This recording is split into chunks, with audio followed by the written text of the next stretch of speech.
ফের গুরুতর অসুস্থ হয়ে পড়েছেন দেশবরেণ্য লালন সঙ্গীত শিল্পী ফরিদা পারভীন। রাজধানীর ইউনিভার্সাল মেডিকেল কলেজ হাসপাতালে নিবিড় পরিচর্যা কেন্দ্রে চিকিৎসাধীন রয়েছেন তিনি। জানা গেছে, মঙ্গলবার রাতে হঠাৎ অসুস্থ হলে দ্রুত হাসপাতালে নেওয়া হয় তাকে।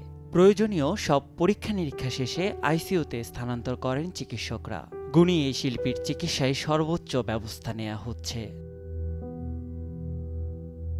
ইউনিভার্সাল মেডিকেল কলেজ হাসপাতালের ব্যবস্থাপনা পরিচালক ডক্টর আশিস কুমার চক্রবর্তী জানান, কিডনি বিকল রোগীদের যে কোনো সময় শারীরিক অবস্থার অবনতি হতে পারে। ফরিদা পারভীনের বেলায়ও তাই হয়েছে।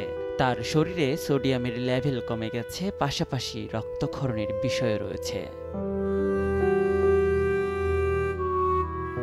দীর্ঘদিন ধরেই নানা শারীরিক জটিলতায় ভুগছেন ফরিদা পারভীন। ফুসফুসের সমস্যা ছাড়াও রয়েছে ডায়াবেটিস, উচ্চ রক্তচাপ, কিডনি ও থাইরয়েড জটিলতা।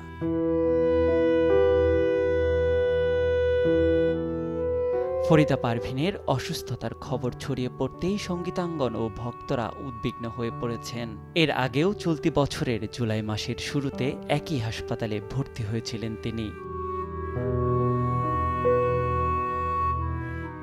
নিয়াত শুভ, সময় সংবাদ, ঢাকা।